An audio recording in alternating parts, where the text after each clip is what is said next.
Logitech keyboards have been very popular within the gaming community, particularly due to the integration of the LCD screen that can showcase various useful information for gaming but also desktop use. So we're checking out the G510s, which retails for $120, which is the same price tag as the original G510. So let's check out exactly what has changed on this new keyboard.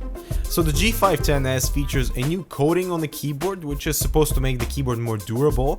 The keys now feature double UV coating, so generally prolonging the top surface of the keys. Logitech also says they've added a fingerprint resistant coating on the frame, which is the darker blue portion, but it is highly reflective and a huge fingerprint magnet, so keeping the keyboard clean will require a wipe here and there.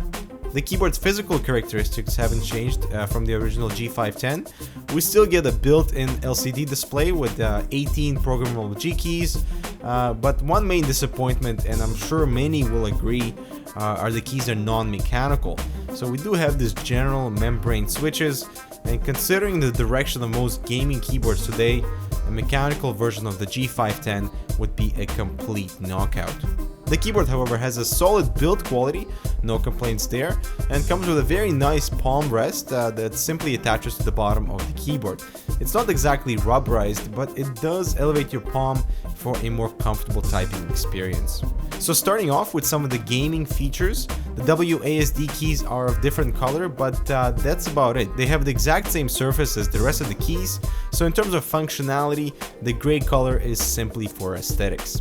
Now the 18 programmable keys is one of the main highlights of this keyboard, so for strategy gaming, MMOs, RPGs, and also for simulators, this would be ideal. They're very easy to program with the macro record button. You choose your G key, type in your desired command, and you're all set to go. Now not only is this very useful for gaming, but for editing and other applications as well. You just have to remember what key does what. Now we do have 3 different modes to choose from, so each profile can register up to 54 different functions for the G keys.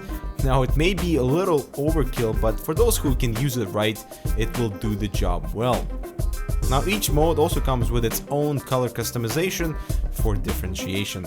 The Windows key can be disabled with a dedicated switch to avoid accidental disturbance during gaming. Now the keyboard, despite connecting through a single USB port, supports headphones and a microphone jack. So an internal sound card is installed inside the G510s, and it wasn't actually half bad for regular music and entertainment purposes.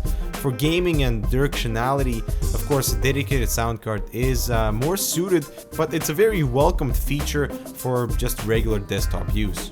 Also, these can be individually muted, which makes monitoring your audio a little easier, and the internal sound card is only activated once you populate the 3.5mm jacks, so it will not interfere with other audio devices. Now moving on to sort of the main highlight of this keyboard is the LCD screen.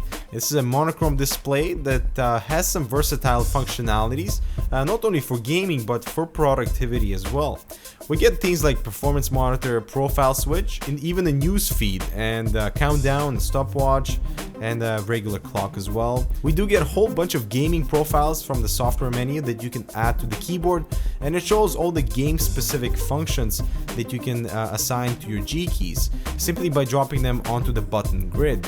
It's very intuitive and works very well. The keyboard's built-in memory allows you to store 13 different profiles, so if you rely heavily on those G keys for gaming and also for other applications, all of your profiles stay with the keyboard and not with the software. Now moving on, the turning off the backlight is also an option, and we get plenty of colors to choose from along with the brightness adjustments. This is an excellent way to match the lighting of your keyboard to the rest of your gaming peripherals.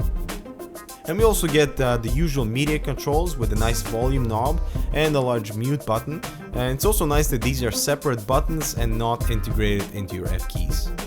The keyboard can slightly be angled and elevated with these retractable feet at the bottom, but notice there's only 2 anti-gliding pads, so the keyboard is prone to sliding with or without the feet, and it's actually quite frustrating having the keyboard dance on the table while you're gaming. Now my overall impression with using the keyboard has been satisfactory. The backlit keys are really awesome in dark environments and everything functions like it should. The 18G keys with the 3 modes turn this into 54 different programmable functions, which is a bit overkill, but nevertheless it's there for our use. The included palm rest is very comfortable for typing, and the LCD display provides us with a few extra goodies for in-game statistics and some other functions. And also the built-in audio jacks, while may not be comparable to a dedicated sound card, provide a decent quality audio for desktop use. And lastly, the number of different gaming profiles that are compatible with the keyboard really make this an attractive gaming keyboard. However, the new anti-fingerprint coating is kind of a fail. This piano gloss finish on the faceplate is a huge fingerprint magnet. Now, it doesn't disturb the function of the keyboard, but the S within the name stands for surface, and it just feels like they dropped the ball on a slight exterior renovation. And they should have really focused on the internals by giving us the mechanical switches. And also, aside from the features, the price is a bit on the steep side compared to some of the mechanical competition. But regardless of the new glossy coating, the G510s still serves as a great gaming keyboard, just with a disappointing upgrade. But nevertheless, we're giving the hardware Canucks a damn good award. So thanks guys for watching, and we'll see you in the next one.